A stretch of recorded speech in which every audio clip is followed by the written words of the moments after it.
Welcome in infinity education. है Manish Verma. Units and measurement का ये लेक्चर नंबर 3 है। लेक्चर नंबर 2 में हमने स्टडी किया था, आपको मैं बता रहा था यूनिट जो डायमेंशंस हैं उन डायमेंशंस के एप्लीकेशन बता रहा था, जिसका मैंने आपको सेकंड एप्लीकेशन बताया था कि यूनिट कन्वर्जन के बारे में मैंने आपको बताया था कि यूनिट कन्वर्ट आप कैसे कर सकते हैं यूजिंग डायमेंशंस। मतलब हम एक सिस्टम ऑफ यूनिट से किसी क्वांटिटी को दूसरे सिस्टम ऑफ यूनिट में कन्वर्ट कर सकते हैं यूजिंग डायमेंशन मेथड। ठीक है, सो उसी का एक और एग्जांपल हम आज ले रहे हैं। मैंने आपको बोला था कि आप लोग ट्राई कीजिएगा। मैंने आपको कन्वर्ट करके बताया था न्यूटन को डाइन में। ठीक है, न्यूटन को हमने डाइन में कन्वर्ट करना सीखा था यूजिंग डायमेंशंस। मैंने आपको बताया था कि आप अर्ग से जूल में कन्वर्ट कीजिएगा क्वेश्चंस को, ठीक है ना, कि या जूल से अर्ग में कन्वर्ट कीजिएगा, ऐसा यूनिट से सीजीएस यूनिट में, या सीजीएस यूनिट से ऐसा यूनिट में कन्वर्ट कीजिएगा। ठीक है, जैसे 2 एप्लीकेशन हमने पढ़े थे डायमेंशंस के। आज एक और एप्लीकेशन हम पढ़ रहे हैं, इंपॉर्टेंट एप्लीकेशन, 3rd नंबर का application. We can find to find unit of we can find unit of physical quantity, unit of physical quantity. अच्छा, यूनिट ऑफ फिजिकल क्वांटिटी तो हम फाइंड कर चुके हैं। वी कैन फाइंड यूनिट और dimension of physical constant, physical constant, ठीक है, और कोएफिशिएंट और कोएफिशिएंट। तो हम किसी भी फिजिकल कांस्टेंट या कोएफिशिएंट की यूनिट फाइंड कर सकते हैं यूजिंग डायमेंशन मेथड। कैसे फाइंड कर सकते हैं, चलो देखते हैं इसको। सपोज हमको एक इक्वेशन दिया है, वंडर वाल्स गैस इक्वेशन ले लिया हमने। Suppose P + A/v² into V - B is equal to RT। ये होता है वंडर वाल गैस इक्वेशन। आप आगे पढ़ोगे, केमिस्ट्री में भी पढ़ोगे और फिजिक्स में भी पढ़ोगे। ठीक है, आगे फर्दर इसको वंडर वाल गैस इक्वेशन कहते हैं। P + A/v² into V - B equals to RT. Here in this equation, P is pressure, V is volume, T is temperature, R is constant, and A and B are also constant numbers. ठीक है ना, या इनको आप parameters भी बोल सकते हैं, A और B को। यहाँ पे R होता है रेडबर्ग कांस्टेंट, T टेम्परेचर, मैंने कहा P प्रेशर और V volume. Now here if we want to find the, जैसे क्वेश्चन दे दिया आपको इसके अंदर फाइंड करना है, find dimensions of A and B. आपको अगर ए और बी की डायमेंशन फाइंड करना है तो यूजिंग डायमेंशन मेथड तो हम फाइंड कर सकते हैं। आप कैसे कर सकते हैं, कैसे क्या हेल्प लेंगे हम देखते हैं। देखो, हमने आपको लास्ट लेक्चर में बताया था principal of homogeneity.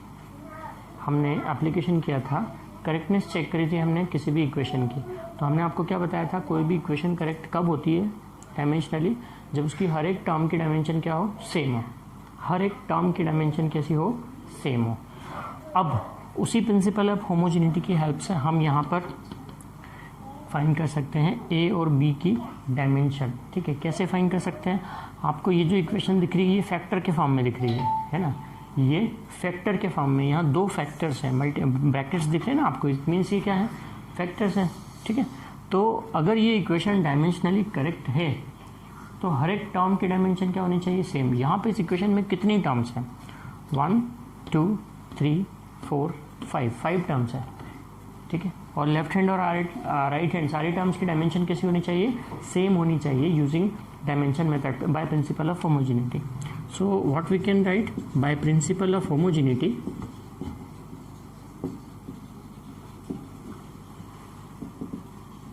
Dimension of, जैसे आपको ए की डायमेंशन फाइंड करनी है तो ये इस ब्रैकेट में यानी इस फैक्टर में 2 टर्म है, तो उन दोनों टर्म की डायमेंशन कैसी होगी, सेम। हर टर्म की डायमेंशन सेम होती है, तो इन दोनों टर्म की डायमेंशन कैसी होगी, सेम होगी। Dimension of P will be equals to dimension of A/v²। Now if you want to find the dimension of A, what you will write, dimension of P into dimension of V² is equal to dimension of A। Divide में से V² को इस तरफ ले आइए। ठीक है, so dimension of P is pressure. अगर आपको प्रेशर की डायमेंशन डायरेक्टली याद है तो ठीक है, अगर नहीं याद है तो फिर आपको फार्मूला पता होना चाहिए प्रेशर का। प्रेशर इक्वल्स टू होता है फोर्स अपॉन एरिया। मैं आपको निकाल के बता देता हूँ प्रेशर की डायमेंशन, इधर रफ में निकाल के बताता हूँ। डायमेंशन ऑफ प्रेशर, प्रेशर होता है force upon area, dimension of force upon dimension of area. Force की डायमेंशन पिछले 2 लेक्चर से आप पढ़ते आ रहे हो, MLT माइनस 2 होती है फोर्स की डायमेंशन। ए होता है एरिया, एरिया यानी मीटर स्क्वायर, एरिया यानी एरिया की यूनिट क्या होती है मीटर स्क्वायर, मीटर यानी लेंथ एल स्क्वायर। तो इसकी यूनिट क्या होगी, देखिए एल स्क्वायर को आप न्यूमरेटर में ले जाइए, एल माइनस 1 हो जाएगा, यानी प्रेशर की डायमेंशन क्या हो गई M, L minus 1 T minus 2। Dimension को हम स्क्वायर ब्रैकेट में लिखते हैं, हमने कहा था आपको, M L minus 1 T minus 2, समझ आया। फोर्स अपॉन एरिया, फोर्स की dimension M L T minus 2, area की डायमेंशन होगी एल स्क्वायर, क्योंकि एरिया की यूनिट होती है मीटर स्क्वायर, यानी लेंथ का स्क्वायर, तो एल स्क्वायर। एल को आप ले जाइए न्यूमरेटर में, power 1 minus 2 that is minus 1। यहाँ वी क्या है, वॉल्यूम है, वॉल्यूम की डायमेंशन क्या होगी एल क्यूब, क्योंकि वॉल्यूम की यूनिट होती है मीटर क्यूब, मीटर यानी लेंथ, तो एल क्यूब, यहाँ एल क्यूब का क्या हो जाएगा स्क्वायर, क्योंकि वॉल्यूम का स्क्वायर है, ठीक है, is equals to dimension of A. Just solve this equation, L to the power 6, so M L to the power, देखिए -1 + 6 that is -5 t minus 2, this will be the dimension of a। Okay, A की dimension पता चल गया आपको। अब अगर ए की unit आपको पता लगाना है तो डायमेंशन से निकल जाती है। एम यानी मास यानी किलोग्राम, किलोग्राम, एल यानी लेंथ यानी metre, kilogram metre to the power -5 second to the power -2। This will be the unit, SI unit of A. This is the dimension. If you want to write the unit, SI यूनिट of A is kilogram meter to the power 5 second to the power -2। M यानी mass, mass की unit kilogram, L यानी length, length की unit metre, T यानी time, time की unit second. Okay, so in this way we have found the dimension and unit of variable constant A। Similarly we can find the dimension of B। What we write? Dimension of v will be equals to dimension of b। सही है, ये 2 term है, इन दोनों term की भी dimension क्या होगी same, by principle of homogeneity हम कहते हैं हर एक टर्म की डायमेंशन सेम होगी। तो टर्म का मतलब ये अलग फैक्टर था, ये अलग फैक्टर था, तो इस फैक्टर में यानी इस ब्रैकेट में जितनी टर्म्स होंगी सबकी डायमेंशन सेम होगी, इस ब्रैकेट में जितनी टर्म्स होंगी सबकी डायमेंशन सेम होगी, यानी v और b की डायमेंशन क्या होगी सेम। v है वॉल्यूम, वॉल्यूम की डायमेंशन होती है एल क्यूब, तो b की डायमेंशन भी क्या हुई एल क्यूब। और अगर यूनिट पता चलनी है v की, तो SI unit of v is metre cube, ठीक है। So by dimension method this question is important question, you can, ठीक है, स्कूल एग्जामिनेशन में ही पूछा जा सकता है क्वेश्चन, P+A/V²। बहुत सालों पहले ये IITs वगैरह में भी आया है, मतलब PET में आया है, PET AIEEE में क्वेश्चन आया हुआ है डायमेंशन फाइंड करने के लिए। उस टाइम बहुत ईजी क्वेश्चन समझा जाता था इसको, मतलब उस टाइम बहुत टफ क्वेश्चन समझा जाता था इसको, लेकिन अब तो बहुत ही ईजी है, आप आसानी से फाइंड कर सकते हैं डायमेंशन, तो ठीक है। तब एग्ज़ाम का लेवल इतना टफ नहीं हुआ करता था, बहुत ईजी था। चलिए मैं इसको रफ करता हूँ, आप लोग नोट कर लीजिएगा। एक एग्जांपल और ले लेते हैं जिसमें आप डायमेंशन फाइंड करने के, सपोज आपको पूछा कि find the dimension of universal gravitational constant, universal gravitational constant की डायमेंशन आपको फाइंड करनी है सपोज, ठीक है। आप कौन सा फॉर्मूला यूज़ करेंगे, क्लास 9th में आपने पढ़ा था Newton's universal law of gravitation. आप क्लास 11th में भी पढ़ेंगे ग्रेविटेशन चैप्टर में Newton's universal law of gravitation. तो फार्मूला क्या था, F = G m1m2/r²। इसमें F था ग्रेविटेशनल फोर्स, m1 m2 उन दो बॉडीज़ का मास जिनके बीच में ग्रेविटेशनल फोर्स लग रहा है, और r उन दोनों बॉडीज़ के बीच का डिस्टेंस। यहाँ से आपको g की डायमेंशन फाइंड करनी है, तो g का फार्मूला यहाँ से आप क्या निकाल सकते हैं, Fr²/m1m2, ठीक है। तो डायमेंशन ऑफ g की डायमेंशन आप किस तरीके से फाइंड कर सकते हैं, dimension of F, dimension of r² dimension of m1 × m2। Force की डायमेंशन mLT-2, r डिस्टेंस है उसकी डायमेंशन होती है l, और मास की डायमेंशन है m यानी m², ठीक है। mLT-2 फोर्स की डायमेंशन हो गई, r यानी कि डिस्टेंस है, डिस्टेंस की डायमेंशन होगी l, वो लेंथ होती है, l का हो गया स्क्वायर डिवाइडेड बाय मास का स्क्वायर। तो यहाँ से सॉल्व करने के बाद आपको क्या मिलता है, m to the power -1, l to the power 2 1 1 3 and t to the power -2. So this will be the dimension of universal gravitational constant. So in this way you can find the dimension of any constant, any coefficient. Suppose if you want to find the dimension of Planck's constant represented by h, so you can find the Planck's constant, dimension of Planck's constant by this equation: E is equal to h nu. E is energy, h is Planck constant, and this is not velocity, this is frequency. Nu is frequency is reciprocal of time period. ठीक है, तो frequency होती है reciprocal of time period की dimension T होगी, तो frequency की हो जाएगी टी इनवर्स. ठीक है, ई है एनर्जी की डायमेंशन लगा दीजिए आप, है ना. चलिए इसको मैं रफ कर रहा हूँ. अब नेक्स्ट हम इसका यूजेस पढ़ते हैं, एप्लीकेशन पढ़ते हैं. आपने कितने एप्लीकेशन पढ़ लिए अभी तक? 3 एप्लीकेशन पढ़ लिए शायद, है ना. इसका चौथा एप्लीकेशन देखते हैं. इसका चौथा एप्लीकेशन है to find relation between physical quantities. Different physical quantities के बीच में रिलेशन हम फाइंड कर सकते हैं यूजिंग डायमेंशन. ठीक है, आप कैसे रिलेशन फाइंड कर सकते हैं? सपोज आपको एक क्वेश्चन दिया हुआ होता है. ये क्वेश्चन है भी मोस्ट इम्पॉर्टेंट. आपसे पूछा जाता है कि फाइंड, या ऐसा कहा जाता है, क्वेश्चन में ऐसा दिया हुआ होता है, time period of simple pendulum,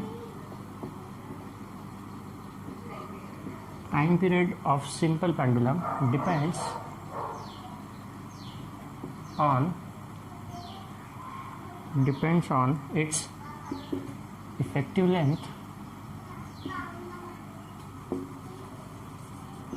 L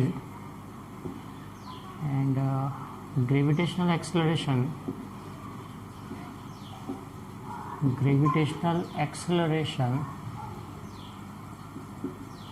G. Time period of simple pendulum depends on its effective length L and gravitational acceleration G. Then find the expression of T for time period. या ऐसा भी बोला जा सकता है, then find the relation between these physical quantities. यहाँ कितनी physical quantities है? एक तो टी टाइम पीरियड है, एक इफेक्टिव लेंथ पेंडुलम की जो लेंथ है एल, और तीसरा है ग्रेविटेशनल एक्सेलरेशन जी. इन तीनों में आपको रिलेशन फाइंड करना है, यानी हमको टी के लिए फार्मूला डिराइव करना है. ऐसा भी बोला जा सकता है कि देन फाइंड या then derive the formula for time period using dimension. ठीक है, ऐसा भी लिखा हुआ दे सकते हैं कि then derive the formula for time period. Okay, so ये है आपका क्वेश्चन. आपको क्वेश्चन में क्या दिया हुआ है कि टाइम पीरियड किस पर डिपेंड करता है? इफेक्टिव लेंथ एल और ग्रेविटेशनल एक्सेलरेशन जी पर डिपेंड करता है. कैसे डिपेंड करता है ये नहीं दिया, मतलब कि डायरेक्टली प्रोपोर्शनल है कि इन्वर्सली प्रोपोर्शनल है, ऐसा कुछ भी नहीं दिया है. ये भी हो सकता है कि डायरेक्टली प्रोपोर्शनल हो, ये भी हो सकता है कि इन्वर्सली प्रोपोर्शनल हो. वी डोंट नो कि कैसा प्रोपोर्शनल है ना. तो हम ऐसा ले लेते हैं, हम सपोज कर लेते हैं कि t is proportional to l to the power a and g to the power b. क्योंकि पावर हमने ले ली a और b. पावर कुछ भी हो सकती है, हमने प्रोपोर्शनल ले लिया. देखिए पावर की वैल्यू नेगेटिव भी हो सकती है, क्योंकि इन्वर्सली प्रोपोर्शनल हुआ तो नेगेटिव हो जाएगा, यानी डिवाइड में आ जाएगा. तो ए और बी की वैल्यू माइनस भी हो सकती है. वैल्यू क्या है ए और बी की, ये हमें नहीं पता, ये हम सॉल्व करके निकालेंगे कि क्या आती है.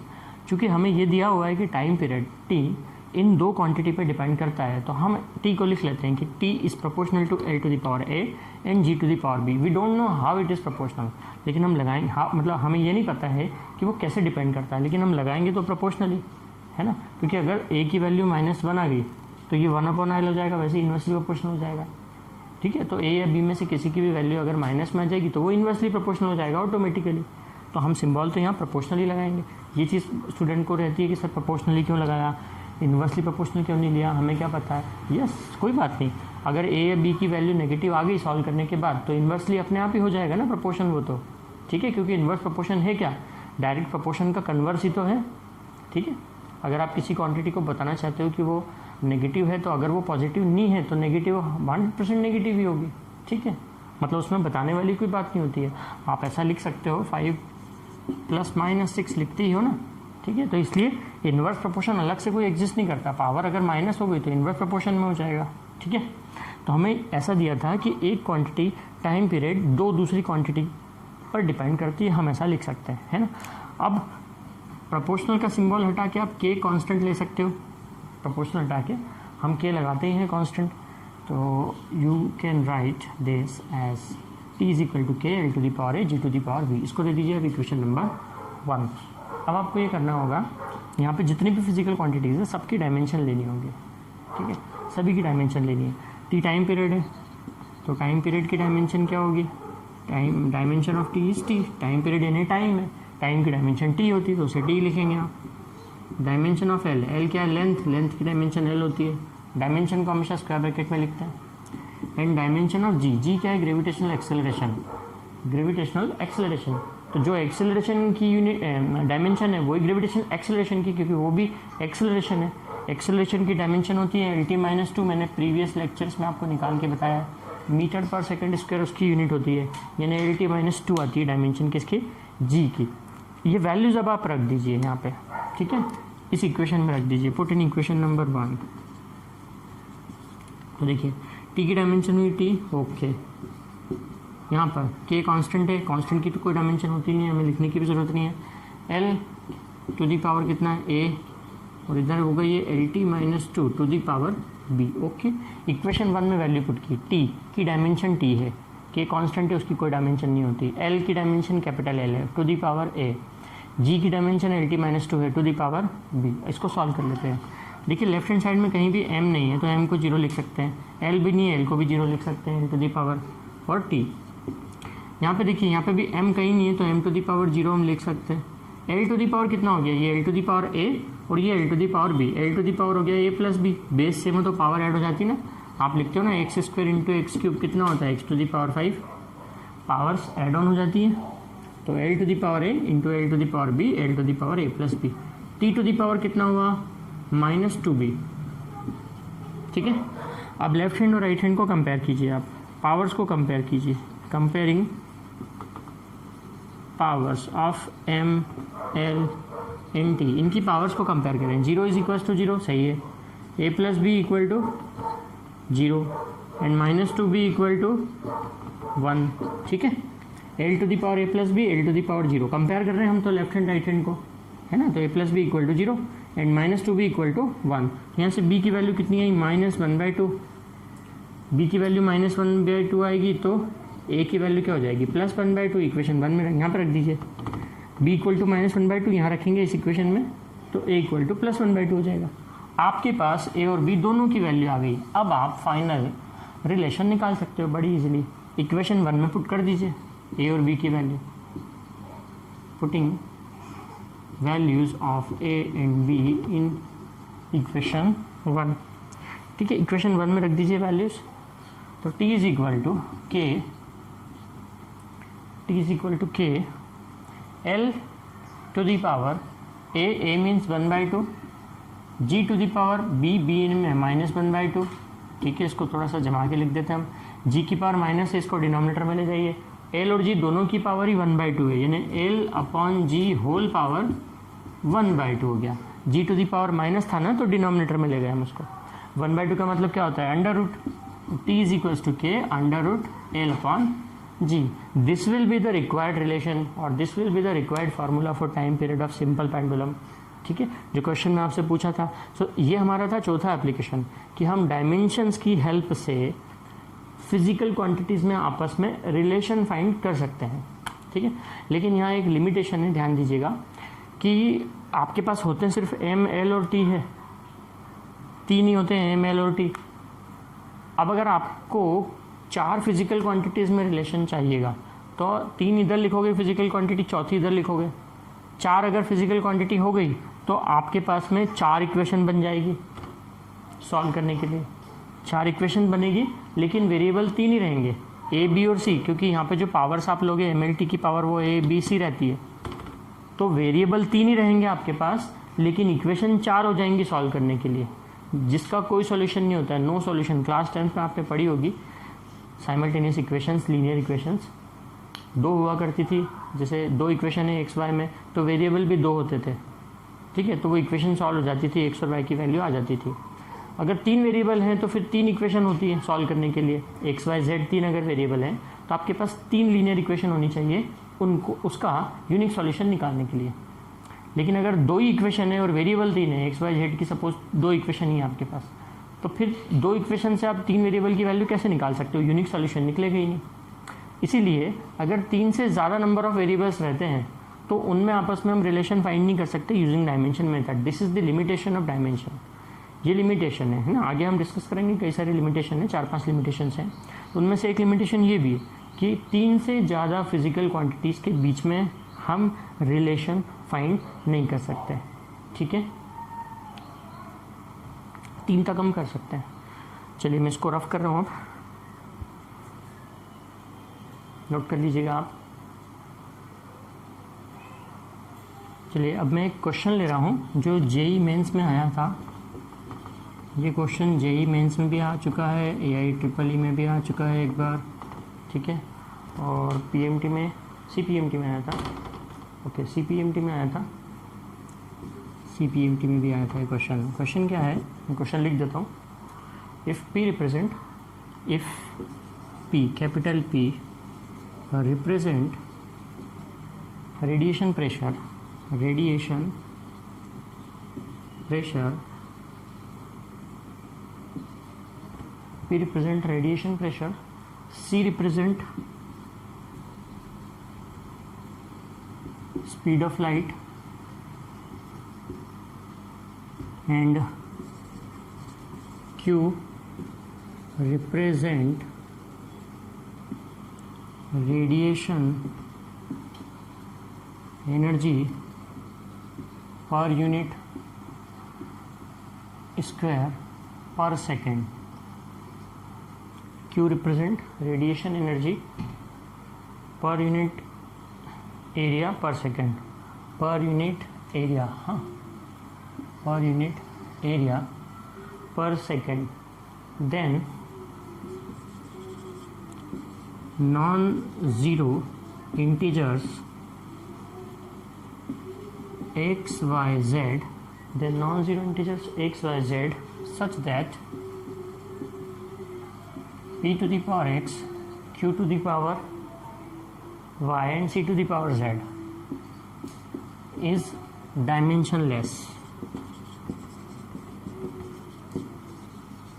क्या क्वेश्चन है, p रिप्रेजेंट रेडिएशन प्रेशर, यानी p represent pressure, c represent speed of light and q represent energy per unit area per second. तो X Y Z non zero integers ऐसे होंगे कि p to the power x, q to the power y, c to the power z क्या हो, dimensionless हो। तो इन X Y Z की वैल्यूज़ क्या होंगी, इसके लिए आपको चार ऑप्शंस दिए हुए हैं, x equal to 1, y equal to 1, z equal to 1। B option है 1, 1 minus 1, x equal to 1, y equal to 1, z equal to -1। C option है -1, 1 और 1, x equal to -1, y equal to 1 and z equal to 1। और D option है 1 minus 1 1, x equal to 1, y equal to -1, z equal to 1। ये तीन option है। First option में तीनों equal to 1 है, सेकंड ऑप्शन में 1 1 -1, थर्ड में -1 1 1 और फोर्थ में 1 -1 1। तो एक्स वाई जेड की वैल्यू क्या होगी वो हमको पता लगाना है।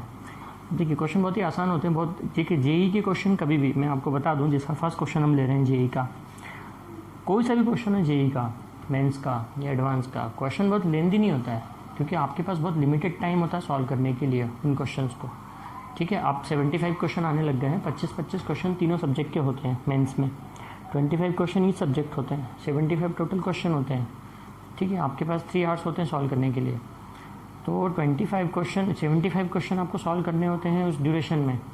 उसमें आपको ध्यान भी रखना होता है क्योंकि नेगेटिव मार्किंग भी होता है ना, कहीं गलत आंसर ना लग जाए, नहीं तो आपके मार्क्स माइनस हो जाएंगे। क्वेश्चन लेंदी नहीं होते हैं, बहुत बड़े क्वेश्चन नहीं होते हैं, क्वेश्चन बहुत छोटे होते हैं, बस उसमें ट्रिक लगाना होती है, आपको सही ट्रिक लगानी होती है। लेंदी क्वेश्चन नहीं होंगे कभी भी, छोटे ही क्वेश्चन होंगे, बस ये होगी कि उसमें सोचना बहुत होगा।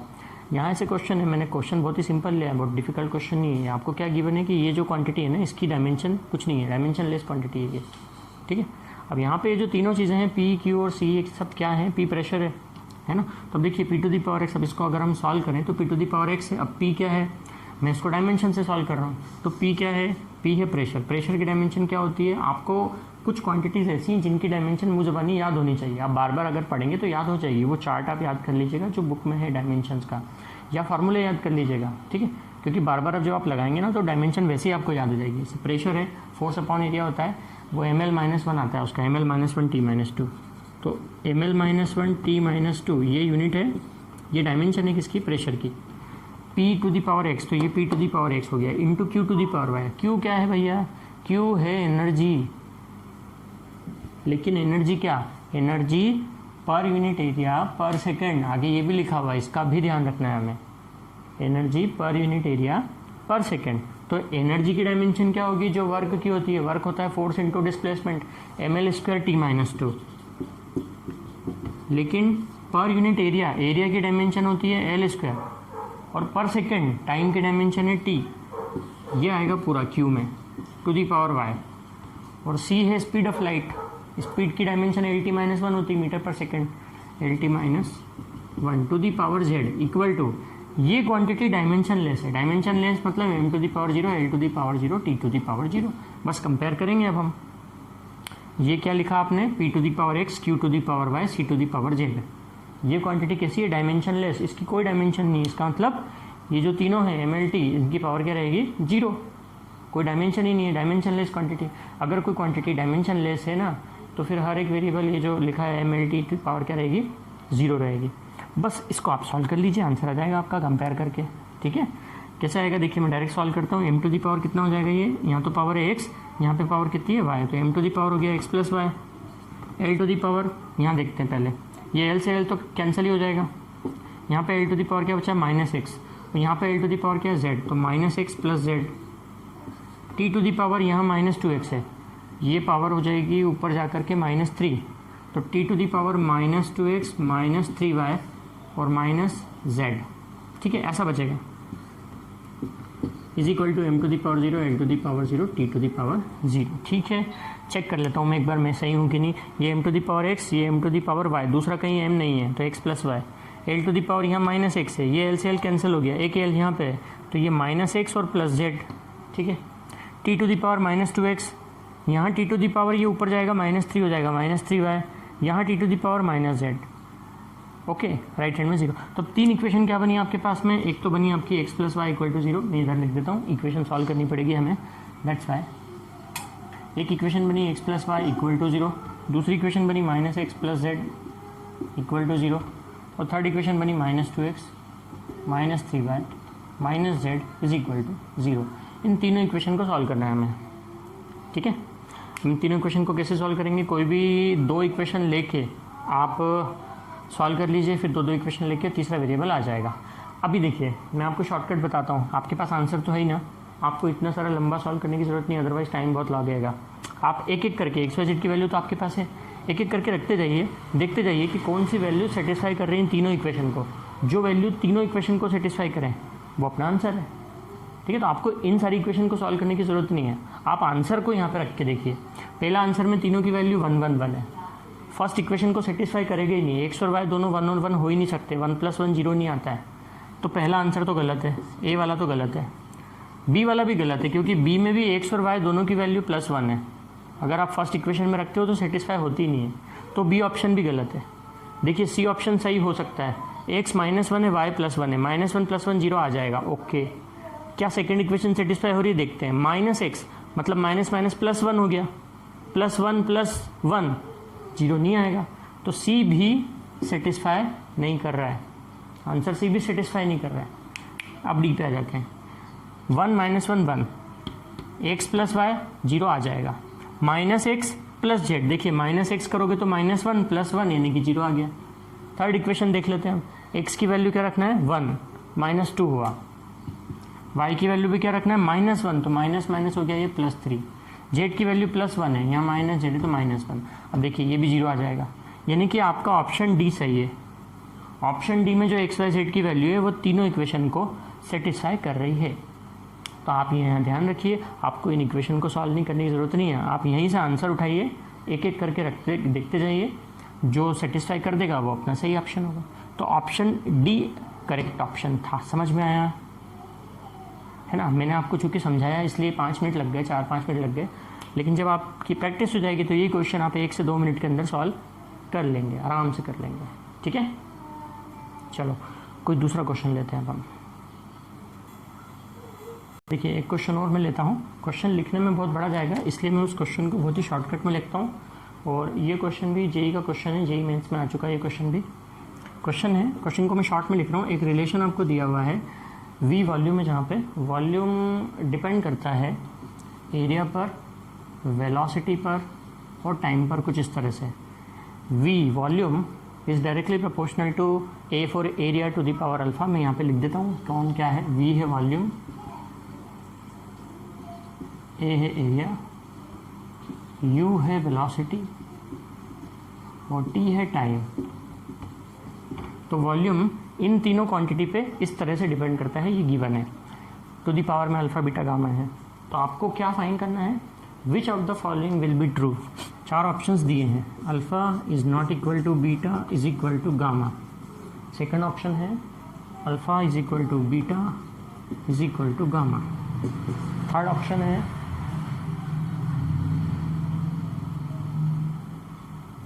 Alpha is equal to beta is not equal to gamma. And fourth option है ये तीनों ही आपस में इक्वल नहीं है, alpha not equal to beta not equal to gamma. ठीक है, 4 ऑप्शंस आपको गिवन है, ये रिलेशन गिवन है। अल्फा बीटा में जो रिलेशन होगा इन 4 ऑप्शन में से क्या होगा, यहाँ वी वॉल्यूम है, ए एरिया, यू वेलोसिटी और टी टाइम है। ठीक है, डायमेंशन का यूज़ कीजिए, LHS और RHS को क्या कर दीजिए, डायमेंशंस को इक्वल कर दीजिए। ठीक है, कर सकते हो। ये था रिलेशन, मैंने इधर लिया। हाँ, वी है वॉल्यूम, वॉल्यूम की डायमेंशन होती है L क्यूब। प्रोपोर्शन हटा के K कांस्टेंट लगा सकते हो, तो कांस्टेंट की कोई डायमेंशन नहीं होती। A क्या है, एरिया, एरिया की डायमेंशन होती है L square to the power हो गया अल्फा। U है वेलोसिटी, वेलोसिटी की डायमेंशन होती है LT-1 to the power beta. T है टाइम, टाइम की डायमेंशन होती है T टू दी पावर क्या हो गया, गामा। अब आप कंपेयर कर लीजिए, देखिए इधर m और t नहीं है तो पावर क्या होगा, 0। इधर l की पावर कितनी है, 3। यहाँ पे l की पावर देखिए क्या क्या है, 2 alpha, l to the power है बीटा, तो 2 alpha plus beta is equal to कितना होगा, 3। एक इक्वेशन ये आएगी, देखिए मल्टीप्लाई करेंगे आप तो l to the power 2 alpha plus beta रहेगा, मैं डायरेक्ट कर रहा हूँ थोड़ा सा, और t टू दी पावर रहेगा ये माइनस बीटा प्लस गामा, है ना। कंपेयर करेंगे आप तो l की पावर को l की पावर से कंपेयर करेंगे, इधर l की पावर 2 अल्फ़ा प्लस बीटा, इधर कितनी है, 3। इधर t की पावर कितनी है, minus beta plus gamma is equal to, इधर t नहीं है, t टू दी पावर क्या होगा इधर 0। m तो ना तो राइट में है ना लेफ्ट में, तो लिखने की जरूरत ही नहीं आपको, m है ही नहीं कहीं भी। तो 2 इक्वेशन बनी, इन दोनों इक्वेशन से आपको क्या मिल रहा है, यहाँ से देखिए इस इक्वेशन से मिल रहा है beta is equal to gamma, इस इक्वेशन से क्या मिला, बीटा इक्वल टू गामा। और इस इक्वेशन से क्या मिला, beta is equal to 3 minus 2 alpha, है ना। Beta equal to 3 minus 2 alpha, तो क्या अल्फ़ा और बीटा इक्वल है, हो ही नहीं सकते। यहाँ से इस इक्वेशन से बीटा और गामा इक्वल है, कौन सा रिलेशन सही हुआ, alpha is not equal to beta is equal to gamma. किधर है ये option, first option, alpha is not equal to beta is equal to gamma. Beta is equal to gamma सही है, अल्फ़ा और बीटा इक्वल नहीं है, इस relation से हम बता सकते हैं alpha is not equal to beta, है ना। तो फर्स्ट ऑप्शन करेक्ट है, उससे भी ज़्यादा ईजी था ये क्वेश्चन, लेकिन जब देखा तो आपको लगा होगा कि अरे कैसे कर पाएंगे, है ना। बहुत आसान, 2 लाइन में हो जाते हैं क्वेश्चंस। ठीक है, समझ में आई ना ट्रिक। ये जो रिलेशन दिया था इसको डायमेंशन में कन्वर्ट किया हमने कि ये जो रिलेशन है इन फिजिकल क्वांटिटीज़ में, तो लेफ्ट हैंड राइट हैंड की डायमेंशंस इक्वल होंगी। तो हमने सारी क्वांटिटीज़ की डायमेंशन लिखी, जो पावर में लिखा था वो लिखा, इसको मल्टीप्लाई किया, जैसे मैथमेटिक्स में हम करते हैं, पावर ऐड हो जाती है। लेफ्ट हैंड से राइट हैंड की पावर्स को हमने क्या कर दिया, कंपेयर कर दिया। l टू दी पावर, इधर l टू दी पावर को कंपेयर किया, t टू दी पावर को कंपेयर किया, m टू दी पावर को कंपेयर किया। राइट हैंड में m है ही नहीं, लेफ्ट हैंड में भी नहीं है, 0 इक्वल टू 0। ओके, ठीक है। वीडियोस को पॉज करके आप नोट कर लिया कीजिए, कॉपी पेन लेकर के बैठेंगे और नोट कर लिया करेंगे, ठीक है ना। डिफरेंशियल पर जब आप और प्रैक्टिस शीट सॉल्व करेंगे तो आपके कई सारे जैसे डाउट्स निकल करके आते हैं, तो वो हम डाउट क्लियरिंग सेशन में लेंगे क्लास में, जब आप इसकी प्रैक्टिस शीट सॉल्व करेंगे, डिफरेंट प्रैक्टिस शीट सॉल्व करेंगे, ठीक है। आपके इसमें डाउट वगैरह निकल करके आते हैं तो समय निकल करके आएंगे, क्योंकि कई सारे क्वेश्चन आपको इस पर सॉल्व करना होंगे, देन वो तब हम सॉल्व करेंगे, ठीक है। तो इसके आगे का एक टॉपिक ले रहे हैं सिग्निफिकेंट फिगर्स। सिग्निफिकेंट फिगर क्या होते हैं, मैं इसको एग्जांपल से लेता हूँ। सपोज आपने किसी ऑब्जेक्ट का मास मेजर किया और आपने बताया कि उस ऑब्जेक्ट का जो मास है वो आ रहा है 4.25 किलोग्राम। आपने बताया कि उस ऑब्जेक्ट का मास आ रहा है 4.25 किलोग्राम। अगर आप मुझे ऐसा बताते कि इस ऑब्जेक्ट का मास आ रहा है सर 4.2568 किलोग्राम, तो मैं और ज़्यादा खुश होता कि आपने और ज़्यादा एक्यूरेसी से मुझे रिजल्ट दिया। अगर आप ऐसा बताते कि सर उसका रिजल्ट जो आया है वो एक्चुअली 4.25689 किलोग्राम आया है, तो मैं और ज़्यादा खुश होता कि आपने और ज़्यादा एक्यूरेसी से मुझे उसका रिजल्ट बताया मास का। क्या होता है, किसी फिजिकल क्वांटिटी का मेजरमेंट आप लेते हो ना, हम पढ़ ही नहीं यूनिट्स एंड मेजरमेंट, सब कैलकुलेशन ही पढ़ेंगे हम इस चैप्टर में जो भी पढ़ेंगे। तो आपने जिस फिजिकल क्वांटिटी का मेजरमेंट लिया ना, उस फिजिकल क्वांटिटी को रिप्रेजेंट करने के लिए जो आपने डिजिट लिखा है, नंबर लिखा है, जिसको हम फिगर कह रहे हैं, ठीक है, जितनी ज़्यादा एक्यूरेसी से, मतलब उसमें जितने ज़्यादा डिजिट तक आप कॉन्फिडेंट हो कि ये वैल्यू है उसकी मेजरमेंट की, ठीक है, जो हमने लिया है, ओके, तो जितने ज़्यादा डिजिट तक आप कॉन्फिडेंट हो, जहाँ तक आप कॉन्फिडेंट हो अपने आंसर पे, उसको हम क्या कहते हैं, सिग्निफिकेंट फिगर कहते हैं या सिग्निफिकेंट डिजिट्स बोलते हैं, ठीक है। मतलब समझ में आया ना आपको कि सिग्निफिकेंट फिगर का क्या मतलब है, सिग्निफिकेंट डिजिट का क्या मतलब है। अगर मैंने आपसे कहा कि इस पेन की मुझे लेंथ पता करके बताइए, तो आप कोई स्केल लोगे और स्केल से पता करके बता दो कि सर इसकी लेंथ है इतनी 4 सेंटीमीटर, या मिलीमीटर में आप मुझे बताओगे कि सर इसकी इतनी मिलीमीटर आ रही है, 6 सेंटीमीटर है तो उसमें इतने मिलीमीटर आ रहा है मुझे। लेकिन ऐसा भी तो हो सकता है ना कि क्योंकि इसकी जो लेंथ है वो एग्जैक्टली मिलीमीटर की बजाय नैनोमीटर या माइक्रोमीटर में भी बताई जा सकती है। हो सकता है कि जो 2 मिलीमीटर की लाइन्स होती है आपकी स्केल पे देखना, उसके बीच में भी एक स्पेस होती है, 2 मिलीमीटर वाली जो लाइन है उसके बीच में भी एक स्पेस होती है। अगर इसकी लेंथ उसके बीच में कहीं स्पेस तक जाएगी तो आप अंदाजे से बताओगे हाफ करके कि 6.5 mm आ रही है। हालांकि उस पर 6.5 का कोई नंबर लिखा हुआ नहीं, 6.5, 6 के बाद सीधे 7 है, ठीक है। मैं आगे बात करूँगा इसके ऊपर। तो समझना है आपको, जहाँ तक कॉन्फिडेंट हो, जितने डिजिट तक आप कॉन्फिडेंट हो और उस फिजिकल क्वांटिटी को आपने उतने डिजिट में रिप्रेजेंट किया है, वो क्या कहलाता है, आपका सिग्निफिकेंट फिगर कहलाता है, सिग्निफिकेंट डिजिट कहलाता है, ठीक है। अब ये सिग्निफिकेंट डिजिट्स फाइंड करने के लिए कुछ रूल्स हैं, ठीक है, कि कैसे आप देखते हो किसी नंबर में कि कितने सिग्निफिकेंट डिजिट्स हैं। कुछ रूल्स हैं। रूल नंबर 1 क्या है, जो भी आपने नंबर लिखा हुआ देखा फिजिकल क्वांटिटी की जो मेजरमेंट आपने देखी, सारे जितने भी नॉन जीरो डिजिट्स हैं, all non zero digits are significant. जितने भी आपने नॉन जीरो डिजिट्स देखे वो सब क्या है, significant.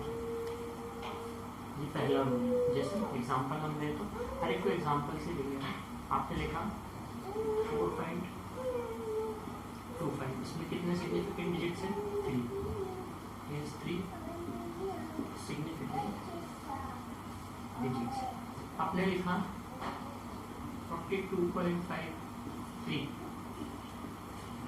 it has 4 significant digit, 4 significant digit है, ऑल नॉन जीरो डिजिट। आपने लिखा 4250, इसमें भी कितने डिजिट्स हैं, 4 सिग्निफिकेंट डिजिट्स है। डेसिमल कहीं भी लगा उससे कोई मतलब नहीं, ऑल नॉन जीरो, सबके सब नॉन जीरो डिजिट्स हैं, all non zero digits are significant. तो ये जो मैं नंबर लिखे 4.25, 42.53, 4253, इसमें 4, इसमें 4, इसमें 3 सिग्निफिकेंट डिजिट है ना। इसमें के सारे नॉन जीरो डिजिट्स क्या हैं, सिग्निफिकेंट डिजिट्स हैं, ओके। और सेकेंड रूल,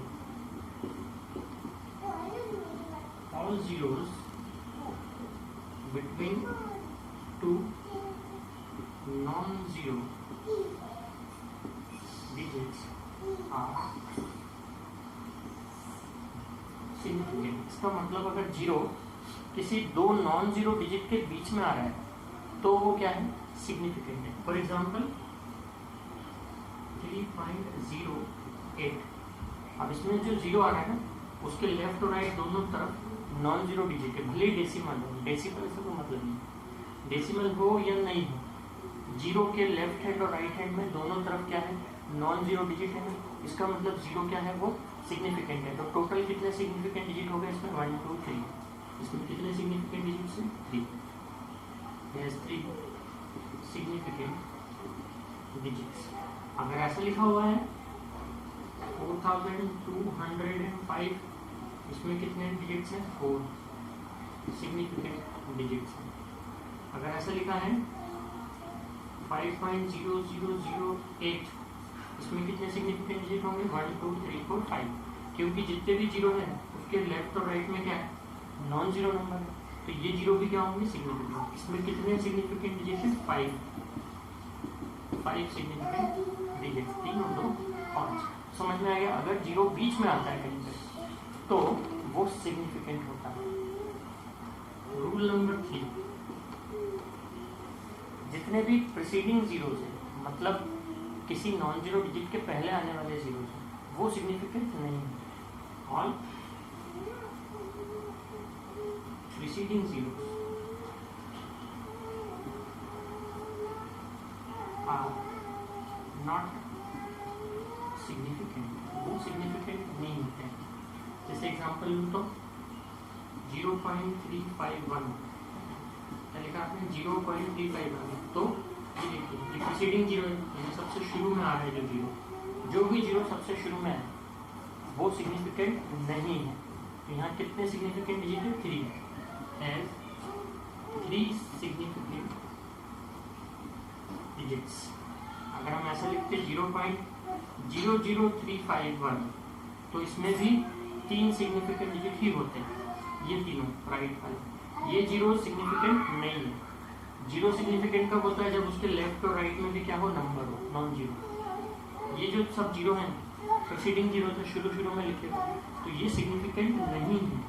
इसमें भी कितने डिजिट्स हैं, 3 सिग्निफिकेंट डिजिट्स। समझ में आया आपको, है ना। तो अगर जीरो शुरू में आ रहा है तो वो सिग्निफिकेंट नहीं होता है। 3 रूल समझ में आ गया आपको। चौथा रूल, अब पीछे की बात करते हैं। अगर जीरो पीछे आ रहा है, पीछे लिखा हुआ है अगर जीरो, ठीक है, तो वो सिग्निफिकेंट होता है। लेकिन कब होता है, ध्यान रखिए, अगर जीरो ट्रेलिंग जीरो बोलते हैं उसको। ट्रेलिंग जीरो का मतलब जो पीछे की तरफ आ रहा है जीरो, ठीक है। ट्रेलिंग जीरो सिग्निफिकेंट होते हैं, ओके।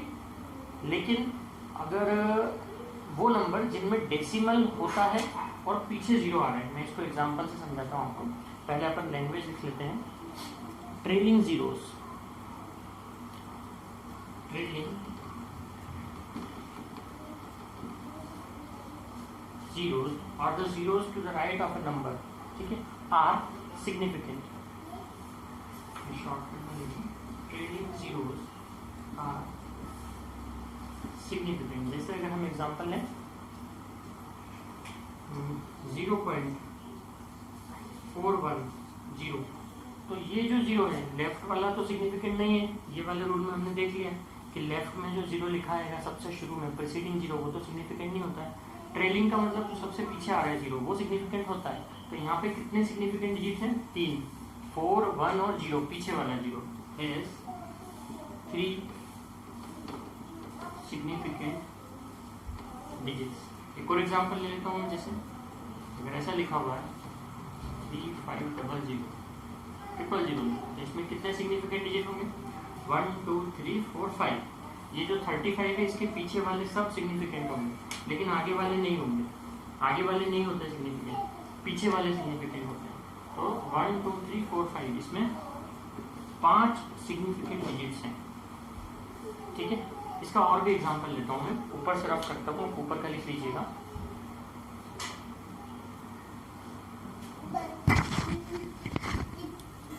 तो मैं इसके आपको और एग्जांपल बता रहा था। ट्रेलिंग जीरोस आर सिग्निफिकेंट, तो ये कौन से ट्रेलिंग जीरोस है, जिसमें डेसिमल आता है।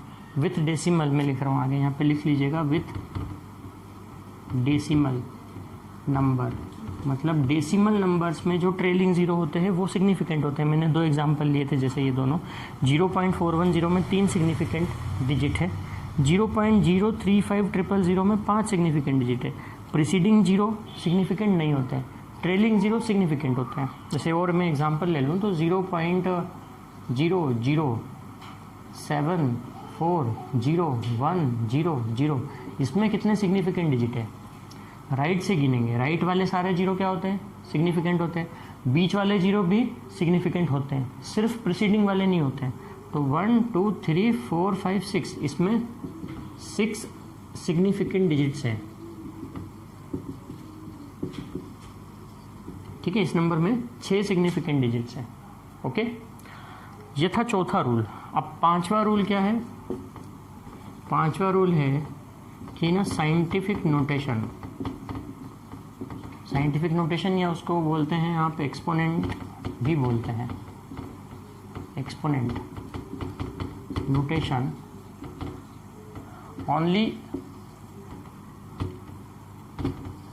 only numeric value is significant।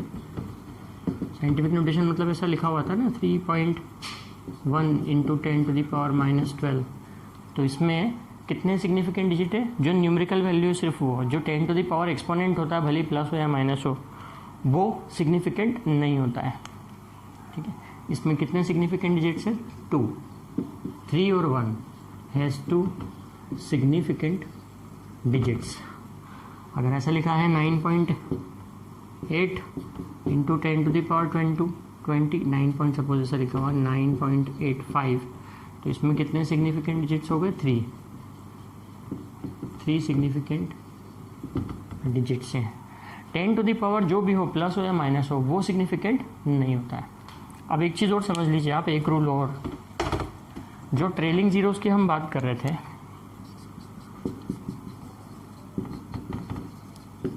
Trailing zeros without decimal are not significant. Trailing zeros without decimal are not significant, मतलब वो नंबर जिनमें डेसिमल नहीं हो उनमें सबसे पीछे वाले जीरो क्या होते हैं? सिग्निफिकेंट नहीं होते हैं। कन्फ्यूजन तो नहीं है? जो चौथे नंबर के मैंने रूल में बताया था कि ट्रेलिंग जीरो सिग्निफिकेंट होते हैं, लेकिन डेसिमल नंबर वालों में। बिना डेसिमल वाले नंबर, सपोज ऐसा लिखा है 12300, ठीक है, तो इसमें कितने सिग्निफिकेंट डिजिट हैं? सिर्फ 3, 1 2 3। इसमें डेसिमल कहीं नहीं है, इसमें डेसिमल कहीं नहीं है, तो राइट हैंड साइड में जितने भी जीरो है वो क्या होंगे? सिग्निफिकेंट नहीं होंगे। 12300 हैज़ 3 सिग्निफिकेंट डिजिट्स। ओके, समझ में आया ना? लेकिन ये ध्यान रखना कि अगर ये नंबर किसी कैलकुलेशन से आता है तो फिर वो सिग्निफिकेंट होंगे। मतलब अगर आपने ऐसा लिखा होता 12300 मीटर, किलोमीटर, मिलीमीटर, सेंटीमीटर, है ना, या किलोग्राम, कुछ भी लिखा होता, इसका मतलब ये नंबर अगर किसी कैलकुलेशन से आता तो इन जीरो को सिग्निफिकेंट मानते। लास्ट रूल फिर से समझा देता हूँ। ट्रेलिंग जीरो बिना डेसिमल वाले जो होते हैं, विदाउट डेसिमल नंबर वाले, वो सिग्निफिकेंट नहीं होते हैं। मतलब अगर खाली सिर्फ ऐसा नंबर लिखा होता 12300, तो इसमें कितने सिग्निफिकेंट डिजिट हैं? 3, 1 2 3, ये पीछे वाले जीरो नहीं है सिग्निफिकेंट। लेकिन अगर ये नंबर किसी कैलकुलेशन से आया है, मतलब इस नंबर के आगे कोई यूनिट लिखी है, metre, kilogram, cubic metre, square metre, कुछ भी लिखा है, किलोग्राम, है ना, मीटर पर सेकेंड, मीटर पर स्क्वायर, तो ये जीरो भी सिग्निफिकेंट होते। मतलब अगर ऐसा लिखा होता 12300 मीटर, तो इसमें 5 सिग्निफिकेंट डिजिट्स होते। समझ में आया? ठीक है, तो ये थे रूल सिग्निफिकेंट डिजिट्स को रिकॉग्नाइज करने के लिए कि अगर कोई नंबर लिखा है तो उसमें कितने सिग्निफिकेंट डिजिट होंगे। फिर से रिपीट कर दूँ तो सारे नॉन जीरो डिजिट सिग्निफिकेंट होते हैं। अगर जीरो 2 नॉन जीरो के बीच में आता है तो वो जीरो भी सिग्निफिकेंट होता है। प्रीसीडिंग वाले जीरो जितने भी आए, डेसिमल हो या नॉन डेसिमल, पहले जितने भी जीरो लिखे हुए हैं वो सिग्निफिकेंट नहीं होते हैं। ट्रेलिंग जीरो, डेसिमल वाले नंबर्स में ट्रेलिंग जीरो सिग्निफिकेंट होते हैं, और बिना डेसिमल वाले नंबर में ट्रेलिंग जीरो सिग्निफिकेंट नहीं होते हैं, लेकिन अगर वो किसी कैलकुलेशन से आए तो सिग्निफिकेंट हो जाते हैं। ओके, और साइंटिफिक नोटेशन में 10 टू द पावर वाले जो भी डिजिट्स है वो सिग्निफिकेंट नहीं होते हैं, सिर्फ न्यूमेरिकल नंबर जो है वो ही सिग्निफिकेंट डिजिट्स होते हैं, उतने ही सिग्निफिकेंट डिजिट होंगे। ठीक है, तो सिग्निफिकेंट फिगर्स क्या है वो आपको समझ में आए, और वो रिकॉग्नाइज कैसे करते हैं उसके लिए रूल्स हमने देख लिए, ये आप लिख लीजिएगा एग्जाम्पल वगैरह। अब जैसे सिग्निफिकेंट फिगर्स के कैलकुलेशन में, मतलब कैलकुलेशन हम कैसे फाइंड करते हैं, कोई फिजिकल क्वांटिटी का कैलकुलेशन करना है। अब कैलकुलेशन में कितने ऑपरेशन होते हैं, 4 होते हैं, एडिशन, सब्ट्रैक्शन, मल्टीप्लिकेशन और डिवीजन। लेकिन ये एडिशन और सब्ट्रैक्शन एक दूसरे के कॉम्प्लीमेंट है, और मल्टीप्लिकेशन डिवीजन भी एक दूसरे के क्या है, कॉम्प्लीमेंट है। तो मैं आपको बोल के समझा देता हूँ कि जो कैलकुलेशन होते हैं सिग्निफिकेंट डिजिट का कैलकुलेशन कैसे होता है।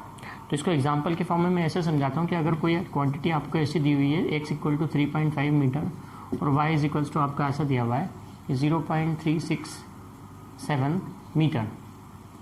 ठीक है, और आपको इन दोनों क्वांटिटी का क्या करना है, एडिशन फाइंड करना है या सब्ट्रैक्शन फाइंड करना है, एडिशन या सब्ट्रैक्शन फाइंड करना है। और ये दो क्वांटिटी दी हुई है, एक में कितने सिग्निफिकेंट डिजिट है, देखो ऊपर वाले में 2 और नीचे वाले में 3 सिग्निफिकेंट डिजिट है। ठीक है, तो आप जो अपना आंसर लिखोगे, आपका जो रिजल्ट आएगा x प्लस वाई का या x माइनस वाई का, वो आप मिनिमम सिग्निफिकेंट डिजिट वाली क्वांटिटी में एक्सप्रेस करोगे। यानी इन दोनों में से जिसमें भी सिग्निफिकेंट डिजिट कम है, मतलब एक में 2 है और एक में 3 है। ठीक है, तो आप अपने आंसर में जो आप अपना आंसर शो करोगे उसमें कितने सिग्निफिकेंट डिजिट होने चाहिए, 2। ठीक है, 2 से ज़्यादा नहीं। समझ में आ गया होगा आपको। वैसे यही रूल मल्टीप्लिकेशन में भी है। अगर आपको x इंटू वाई करना हुआ या x डिवाइडेड बाय वाई करना हुआ, मल्टीप्लिकेशन या डिवीजन करना हुआ, तो भी आप अपना जो रिजल्ट आएगा उसमें उतने नंबर ऑफ सिग्निफिकेंट डिजिट ही लिखोगे जितने मिनिमम होंगे उन दोनों में से, तीनों में से, या जितनी भी क्वांटिटीज़ है उनमें से। समझ में आया आपको कि आपको सपोज मैं 2 का एग्जांपल ले रहा हूँ, 3, 4, 5, 6 कितनी भी फिजिकल क्वांटिटी हो सकती है, उनमें से आप ये देखिए कि सबसे कम डिजिट सिग्निफिकेंट डिजिट जितने हैं, सपोज सबसे कम सिग्निफिकेंट डिजिट एक ही है, तो आप अपना आंसर भी एक ही डिजिट में लिखोगे, सिग्निफिकेंट डिजिट में। ठीक है, अगर बाकी आगे डिजिट्स आ रहे हैं तो उनको राउंड ऑफ करना पड़ता है। क्या करना पड़ता है, राउंड ऑफ। और अब अगले टॉपिक में हम यही समझेंगे कि राउंड ऑफ कैसे करते हैं। देखिए, अब जितनी मैं आपको कैलकुलेशन बता रहा हूँ, ये सब मैंने क्या बता रहा हूँ कि ये सब बेसिक है ना। अभी तक आप बिल्कुल, अभी तक आपको ये सारी चीज़ें पता नहीं थी, आपने 10th तक क्लास में थे, तो आप जो भी न्यूमेरिकल्स वगैरह सॉल्व करते होगे या मैथमेटिक्स में कोई कैलकुलेशन सॉल्व करते होगे, तो आपकी जैसी इच्छा वैसा आंसर आप लिख देते होगे। सपोज आपको 2.5 + 3 करना है, 2.5 + 3 करना है, तो आप लिख देते होगे 5.5, है ना, 5.5 लिख देते होगे। लेकिन एक है 2.5 और एक है 3, एक में 2 सिग्निफिकेंट डिजिट है और एक में 1 है, तो आपको अपना आंसर 1 सिग्निफिकेंट डिजिट में लिखना चाहिए, लेकिन आप आंसर लिखते हो 5.5 सेंटीमीटर।